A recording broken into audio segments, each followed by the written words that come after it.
How does one make an asynchronous generator out of an ordinary induction motor? Number one, it takes power to make power.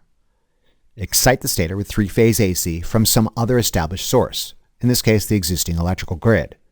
In this case, this machine still acts as if it was a motor in the unloaded state. It rotates at 1770 RPM as previously. It draws 720 milliamperes of current with a large phase shift, and a majority of apparent power is directed towards a reactive interchange. Step 2. Grab the rotor and start turning it faster than the synchronous speed. In this case, the prime mover of choice is an electrically driven drive dynamometer, although I could have just as easily put a set of blades in the shaft and exposed it to moving wind, falling water, or expanding steam. Hell, a donkey mill and an appropriate step-up gearbox could act as a prime mover. The point being, some external mechanical power source has sufficient mechanical power to turn the rotor faster than it would ordinarily go. Our first data point has the prime mover turning the shaft clockwise at 1842 RPM, representing a leading slip of roughly 2.3%.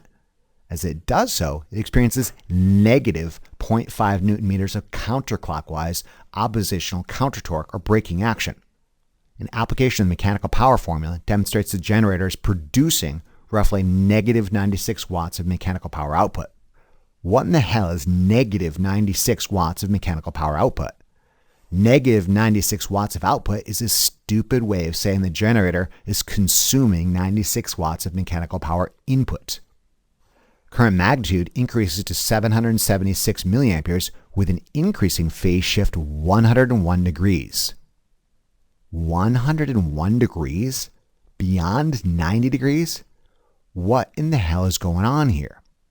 Even when we dealt with reactive components like pure capacitors and pure inductors, we never ever experience a relative phase shift beyond 90 degrees. It's almost like the windings are spending more time with current leaving them rather than entering them. As a consequence of this increased phase shift, more surprises await. As previously, periods of positive voltage and positive current coincide with positive power, as do periods of negative voltage and negative current. These are those periods when the winding consumes electrical power. Conversely, periods of positive voltage and negative current, or negative voltage and positive current, coincide with negative power. These are those periods when the winding returns or supplies electrical power.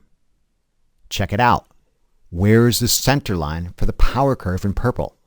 Accounting for the increased phase shift beyond 90 degrees, it's no longer on the positive side, but rather it's been pushed below the zero axis into negative territory. Looks like the center line of the time variant power waveform is hovering at negative 21 watts for this single winding. Given this is one of three identical windings, the motor is consuming 3 times negative 21, or roughly negative 63 watts of real electrical power input. What the hell is negative 63 watts of electrical input? Negative 63 watts of input is a stupid way of saying the generator is producing 63 watts of real electrical power output. It's hard to tell in this slightly loaded scenario, but if you squint your eyes just right, there's longer durations of negative power than there are positive power. This will become increasingly obvious as we increase the rotor speed. The take-home point being, we're consuming negative electrical power, i.e. producing real electrical power.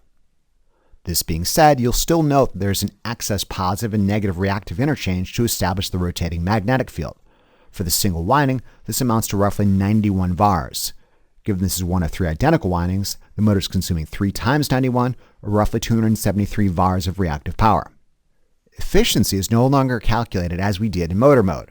In motor mode, electrical power was considered input and mechanical power considered output. In generator mode, it's flip-flopped. In generator mode, mechanical power is considered input and electrical power considered output. 96 watts of mechanical power went in, and 63 watts of real electrical power came out. This amounts to an efficiency of roughly 64.4%. In summary, our first foray into generator land, we drove the rotor at 2.3% leading slip. We observed oppositional countertorque such that the generator consumed more mechanical power input. Current magnitude increased, phase shift increased beyond 90, and we observed more periods of negative electrical power. More periods of negative electrical power mean the generator is ultimately producing more real electrical power output. This being said, a reactive interchange still occurs. Accounting for the change in direction, this generator operates at increased efficiency. Let's see what happens with increased slip. The prime mover now turns the shaft clockwise at an increased speed of 1878 RPM, representing a leading slip of roughly 4.3%. As it does so, it experiences negative 1 Newton meters of counterclockwise oppositional countertorque or braking action. An application of the mechanical power formula demonstrates the generator is producing roughly negative 197 watts of mechanical power output, where again, negative 197 watts of output is one way of saying the generator is consuming 197 watts of mechanical power input. Current magnitude again increases, this time to 969 milliamperes, with an ever-increasing phase shift of 113 degrees.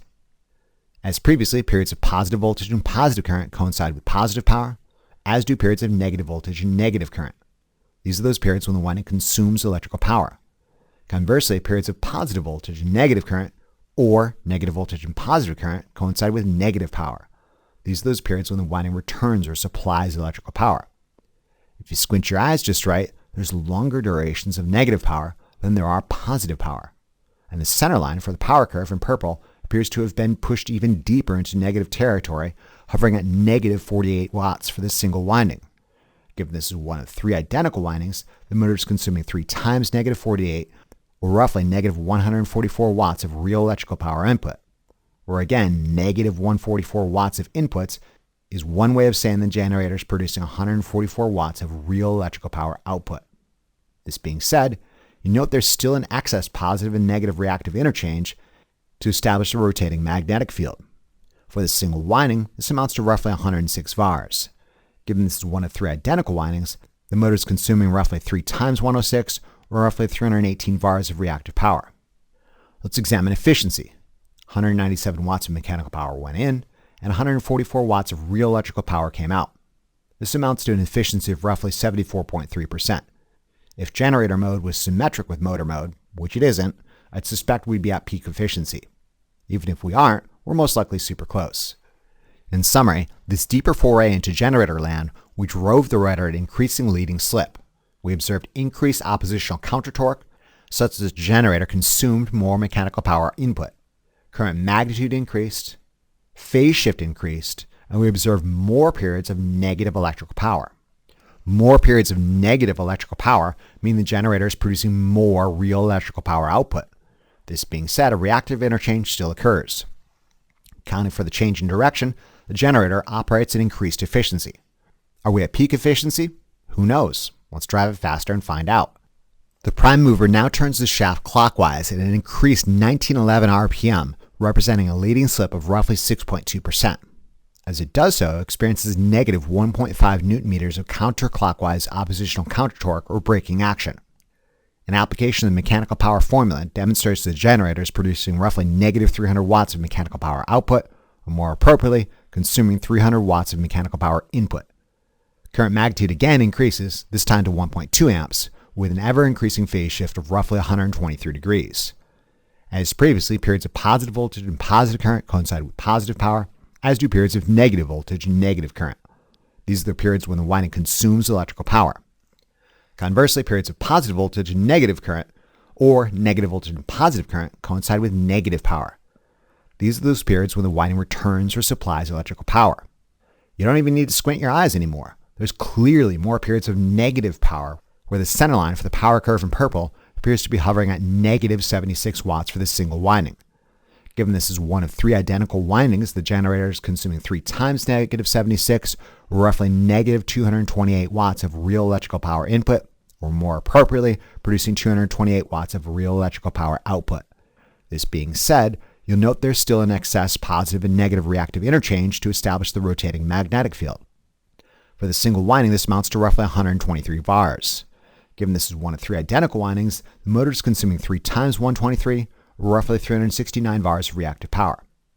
Let's examine efficiency. 300 watts of mechanical power went in, and 220 watts of electrical power came out. This amounts to an efficiency of roughly 75.7%. If this isn't peak efficiency, we're just past it. In summer, this even deeper foray into generator land, we drove the rotor at an increasing leading slip. We observed increased oppositional countertorque, such that the generator consumed more mechanical power input. Current magnitude increased, phase shift increased, and we observed more periods of negative electrical power. More periods of negative electrical power mean the generator is producing more real electrical power output. This being said, a reactive interchange still has to occur. I suspect we're at or just past peak efficiency. Let's make sure. Faster we go. The prime mover now turns the shaft clockwise at an increased 1941 RPM, representing a leading slip of roughly 7.8%. As it does so, it experiences negative 2 Newton meters of counterclockwise oppositional countertorque or braking action. An application of the mechanical power formula demonstrates the generator is producing roughly negative 407 watts of mechanical power output, or more appropriately, consuming 407 watts of mechanical power input. The prime mover is struggling for reals. Current magnitude again increases, this time to 1.4 amps, with an ever-increasing phase shift of 124 degrees. As previously, periods of positive voltage and positive current coincide with positive power, as do periods of negative voltage and negative current. These are those periods when the winding consumes electrical power. Conversely, periods of positive voltage and negative current, or negative voltage and positive current, coincide with negative power. These are the periods when the winding returns or supplies electrical power. There is clearly more periods of negative power than positive. The center line for the power curve in purple appears to be hovering at negative 100 watts for this single winding. Given this is one of 3 identical windings, the generator is consuming 3 times negative 100, or roughly negative 300 watts of real electrical power input, or more appropriately, producing 300 watts of real electrical power output. This being said, you'll note there's still an excess positive and negative reactive interchange necessary to establish the rotating magnetic field. For this single winding, this amounts to roughly 140 VARs. Given this is one of 3 identical windings, the motor is consuming 3 times 140, or roughly 420 VARs of reactive power. Let's examine efficiency. 407 watts of mechanical power went in, and 300 watts of real electrical power came out. This amounts to efficiency of roughly 73.7%. We're past peak efficiency. In summary, this final expedition into generator land, we drove the rotor at increasing leading slip. We observed increased oppositional countertorque, such that the generator consumed more mechanical power input. Current magnitude increased, phase shift increased, and we observed more periods of negative electrical power. More periods of negative electrical power result in the generator producing more real electrical power output. This being said, reactive interchange still occurs. This deep into generator mode, we passed peak efficiency and efficiency dropped. All right, let's review what happened during these 4 short forays into generator land. We used a prime mover to drive an induction generator rotor at increasingly faster speeds greater than the synchronous speed, and observed mechanical and electrical properties as we did so. Mechanically, we observed the following. As speed increased, leading slip increased, counter torque increased, and mechanical power input increased, i.e., the external prime mover had to work harder. Electrically, we observed the following. Current magnitude increased, phase shift increased beyond 90 degrees, such that there were more periods of negative power. Real electrical power output increased, reactive power did increase, but not overly dramatically till the very end. And finally, accounting for the change in direction, mechanical to electrical, efficiency increased, peaked, and went down. The observant among you may have realized there are a lot of parallels between motor and generator mode, and a couple understandable differences. The principal difference being that of direction. Motors consume electrical power and produce mechanical power. Generators are the opposite. Generators consume mechanical power and produce electrical power. They do this because while in generator mode, there are more periods when the winding acts like an active source and pushes current away from it, resulting in a net negative electrical power input, which we all know is a funny way of saying electrical power output. This being said, for asynchronous generators, a cyclic reactive interchange still occurs, necessary for the rotating magnetic field. I find that visualizing voltage, current, and electrical power on the oscilloscope is a great way of seeing the details of this interaction.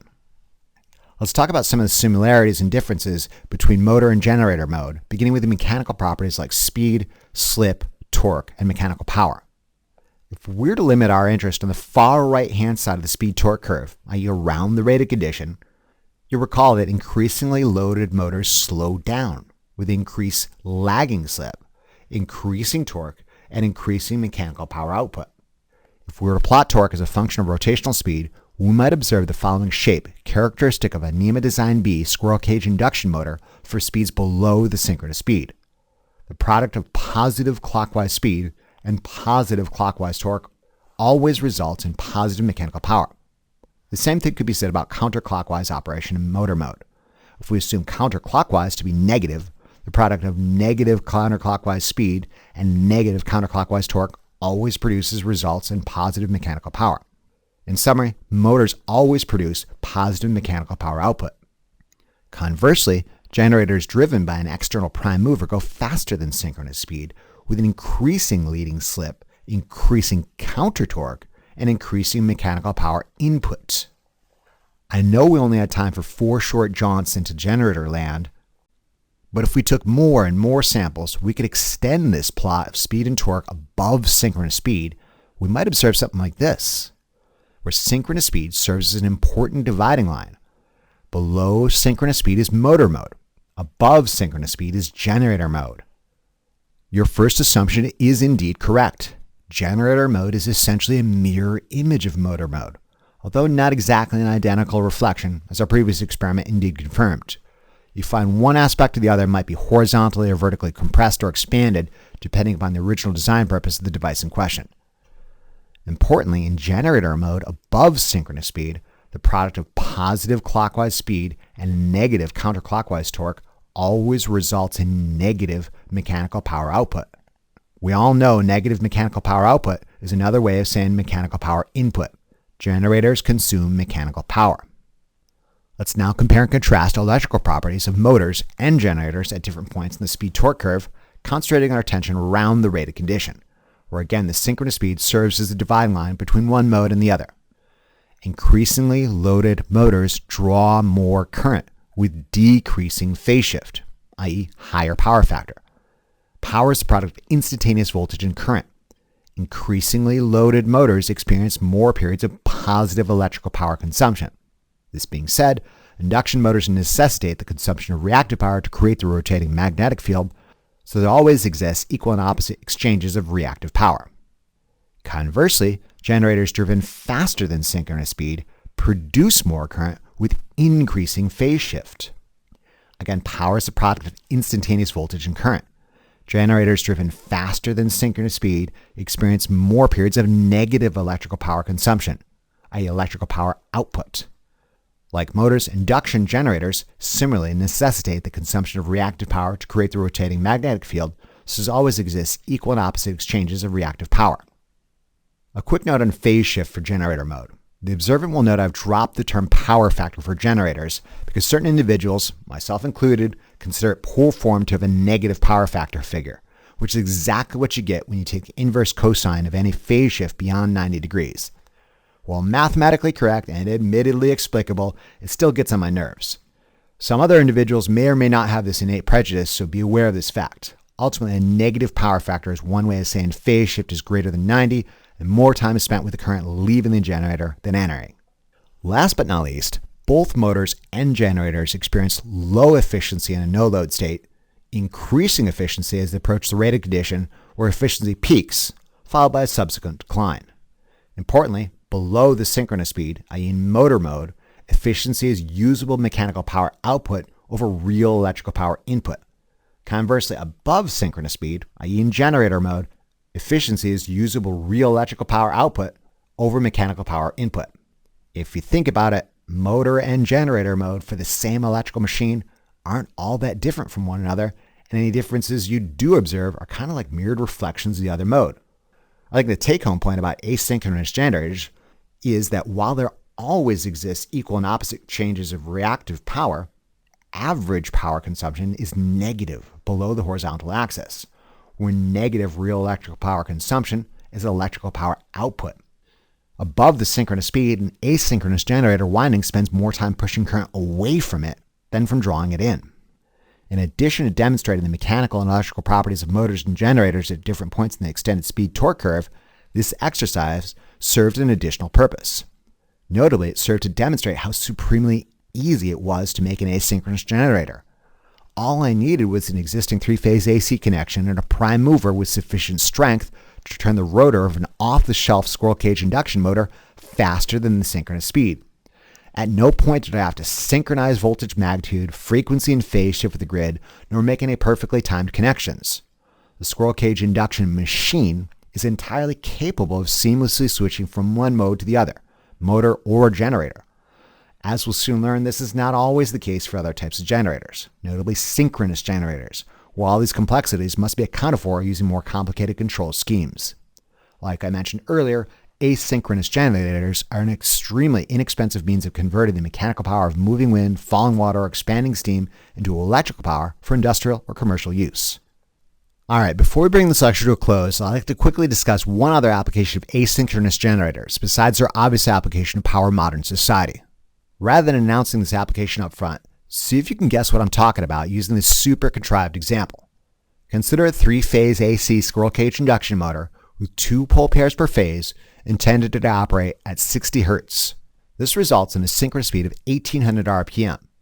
In the lightly loaded state, we might assume this motor to exhibit a modest degree of slip or rotate at, let's say, 1730 RPM. One day, while operating in the rated condition, rotating at specified 1730 RPM, we suddenly disconnect this motor from the 60 Hz power supply, toss it in a crate, and immediately ship it across the pond to the EU using a very fast ship. I mean, this ship is super fast. So fast, the motor doesn't have time to decelerate, and upon reaching port, it's still spinning at 1730 RPM, whereby some technician plugs it into a 50 Hz system commonly available in the EU.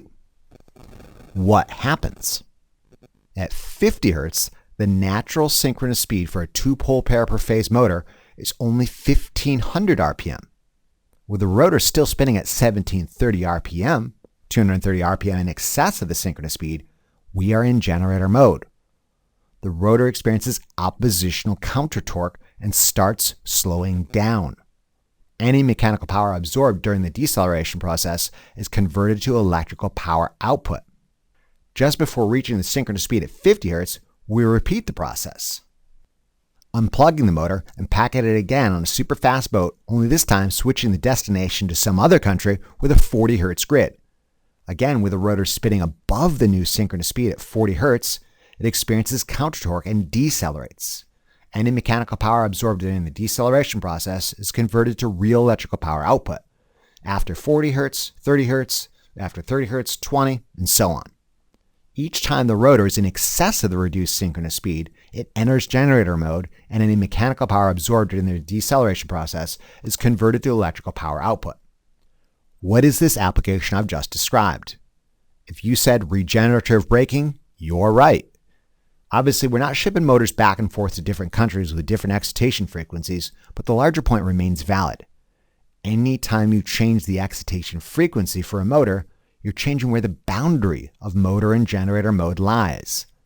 While in motor mode at 60 Hz, if excitation frequency is dropped down to 50 Hz, that same rotational speed might now be in excess of the synchronous speed at 50 Hz, such that the machine switches to generator mode and counter torque slows it down.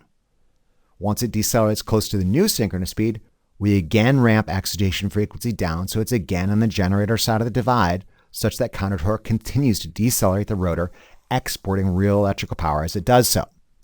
Modern power electronics devices known as motor drives use this trick to decelerate a spinning rotor by ramping down excitation frequency during applications which necessitate a quick stop.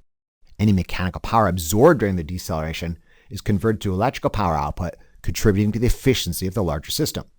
You note not only does the synchronous speed, i.e. the boundary between motor and generator mode, shift at different excitation frequencies, the vertical profile of the speed-torque graphs also shift. This is meant to represent a motor drive's ability to not only vary excitation frequency, but also voltage magnitude. As frequency is reduced, so too is voltage magnitude, according to something known as the volts per hertz profile. We'll examine motor drives and volts per hertz profiles in greater details in later lectures. All right, I do believe we've accomplished what we've intended to do. In conclusion, this lecture examined asynchronous or induction generators. We learned a rotor spinning faster than the stator synchronous speed extends the speed-torque curve into generator mode, which is essentially a mirror image of motor mode. Generator mode is characterized by a counter torque in opposition to a prime mover's rotational efforts. Negative mechanical power output, i.e. it consumes mechanical power, and negative real electrical power input, i.e. it produces real electrical power. We examined oscilloscope traces of voltage, current, and power for motor and generator mode, and discussed how electrical properties like current magnitude, phase shift, power factor, efficiency, and real and reactive power are influenced by the position of the speed-torque curve for a given rotational electrical machine. Lastly, we explored a neat application of asynchronous generation known as regenerative braking, whereby reducing the excitation frequency of a spinning motor places it in generator mode such that counter-torque, characteristic of generator mode, decelerates the rotor, exporting real electrical power as it does so. Remember to review these concepts as often as you need to really drive it home. Imagine how well a lab will go if you know what you're doing. Thank you very much for your attention and interest, and we'll see you again during the next lecture of our series. Remember to tell your Lazy Lab partner about this resource. Be sure to check out the Big Bad Tech channel for additional resources and updates.